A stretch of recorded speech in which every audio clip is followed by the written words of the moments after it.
ಲಿಂಗಸೂರು ಪಟ್ಟಣದ ಕಾಲೇಜು ಮೈದಾನದಲ್ಲಿ ನಾಳೆಯಿಂದ ಪ್ರಾರಂಭವಾಗಲಿರುವ ವೈಜ್ಞಾನಿಕ ಸಂಶೋಧನಾ ಕುರಿತ 3ನೇ ರಾಜ್ಯಮಟ್ಟದ ಸಮ್ಮೇಳನದ ಸಿದ್ಧತೆಯನ್ನ ಮಾಜಿ ಶಾಸಕ ಡಿಎಸ್ ಹುಲಿಗೇರಿ ಅವಲೋಕನ ನಡೆಸಿದರು. ಇದೇ ವೇಳೆ ಹುಲಿಗೇರಿಯವರು ದೂರದರ್ಶಕದ ಮೂಲಕ ಸೂರ್ಯನ ದರ್ಶನ ನೀಡುತ್ತಿದ್ದ ವಿಜ್ಞಾನಿ ಸತೀಶ್ ಜಿನೆ ಅವರನ್ನ ಭೇಟಿ ಮಾಡಿ ದೂರದರ್ಶಕ ಮತ್ತು ಸೂರ್ಯನ ಬಗ್ಗೆ ಮಾಹಿತಿ ಪಡೆದರು. ಸೂರ್ಯನು ಭೂಮಿಗಿಂತ ಸುಮಾರು 109 ಪಟ್ಟು ಹೆಚ್ಚು ದೊಡ್ಡದಾಗಿದ್ದಾನೆ ಎಂದು ವಿಜ್ಞಾನಿ ಸತೀಶ್ ಜಿನೆ ವಿವರಿಸಿದರು. ನಾಳೆಯಿಂದ ಪ್ರಾರಂಭವಾಗಲಿರುವ ಅಧಿವೇಶನದ ಕಾರ್ಯಕ್ರಮದಲ್ಲಿ ಹಲವಾರು ವಿಜ್ಞಾನಿಗಳು ಜನರಿಗೆ ವೈಜ್ಞಾನಿಕ ಮಾಹಿತಿಯನ್ನು ನೀಡಲಿದ್ದಾರೆ ಎಂದು ಅವರು ಹೇಳಿದರು. ಮೇಲ್ಗಡೆ ಮತ್ತು ಕೆಳಗಡೆ ಇನ್ನೂ ಕೆಲವೊಂದು ಕಾಣಿಸುತ್ತೆ ಸರ್, ಚೆಕ್ ಮಾಡಿಸಿ. ಸೂರ್ಯ ಸರ್ ಇಲ್ಲ, ಟೋಟಲ್ ಇದನ್ನೇ ಅಲ್ಲೇ ಕಾಣಿಸ್ತಿದೆಯಲ್ಲ ಸರ್, ಬ್ಲ್ಯಾಕ್ ಒಂದು ಸ್ಪಾಟ್ ಬಂದೋಯ್ತು.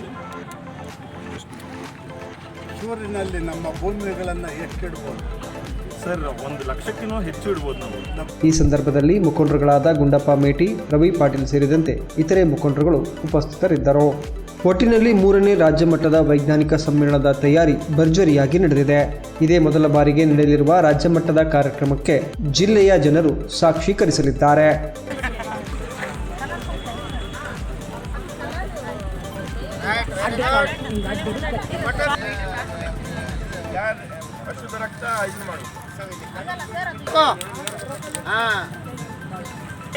ಕಾರ್ಯಕ್ರಮ ಯಶಸ್ವಿಯಾಗಲಿ, ಎಲ್ಲರಿಗೂ ಒಳ್ಳೆಯದಾಗಲಿ, ವೈಜ್ಞಾನಿಕತೆ ಎಲ್ಲ ಜನರಲ್ಲಿ ಮೂಡಲಿ, ಮೂಢನಂಬಿಕೆ ಎಲ್ಲ ಜನರಿಂದ ತೊಲಗಲಿ ಅಂತ ಕಳಿಸಿ ಈ ಮೂಲಕ ಹೇಳ್ತೀನಿ.